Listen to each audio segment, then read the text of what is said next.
سورة الدهر أو سورة الإنسان.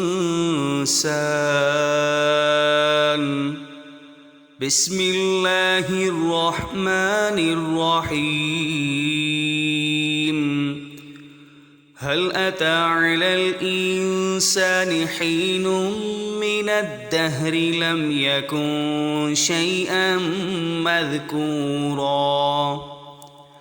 إنا خلقنا الإنسان من نطفة أمشاج نبتليه فجعلناه سميعا بصيرا.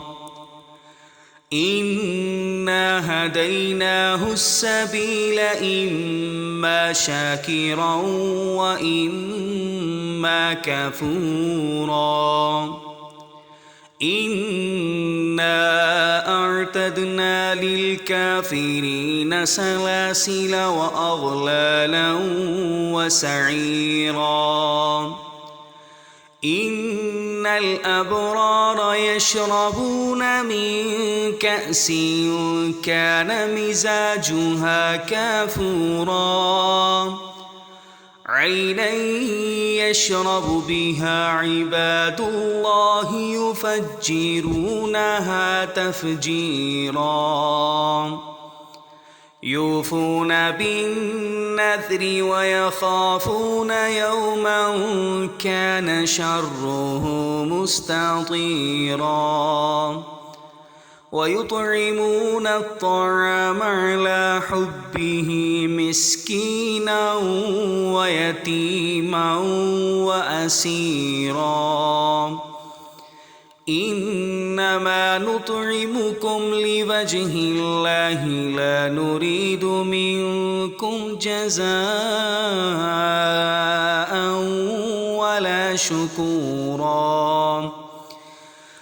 إنا نخاف من ربنا يوما عبوسا قمطريرا. فوقاهم الله شر ذلك اليوم فلقاهم نضرة وسرورا.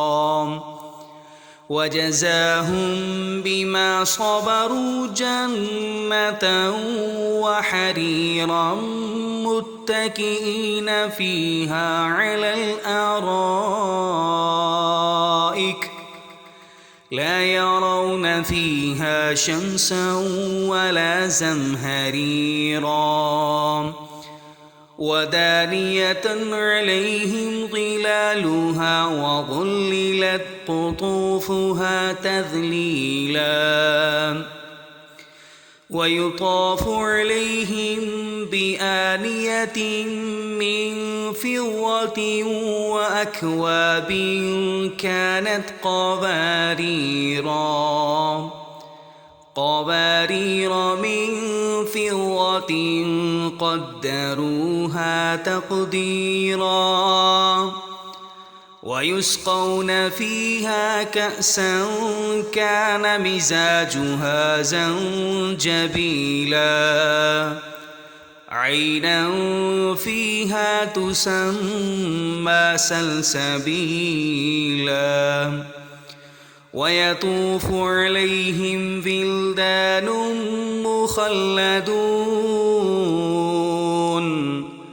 إذا رأيتهم حسبتهم لؤلؤا منثورا.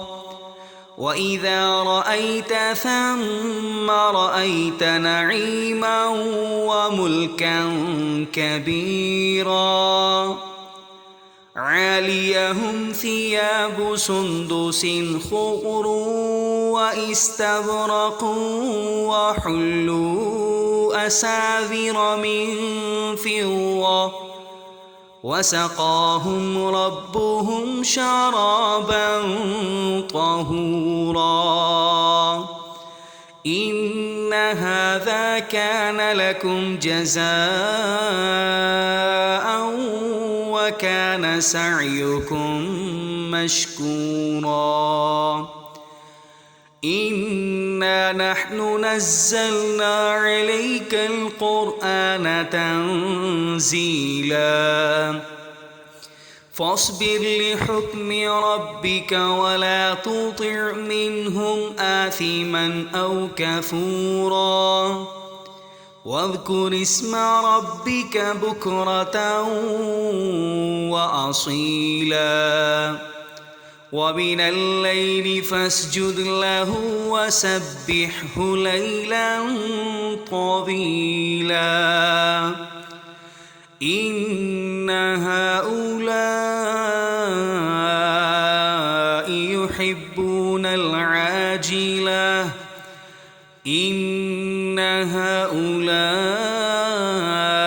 يحبون العاجلة ويذرون وراءهم يوما ثقيلا نحن خلقناهم وشددنا أسرهم وإذا شئنا بدلنا أمثالهم تبديلا إن هذه تذكرة فمن شاء اتخذ إلى ربه سبيلا وما تشاءون إلا أن يشاء الله إن الله كان عليما حكيما يدخل من يشاء في رحمته والظالمين أعد لهم عذابا أليما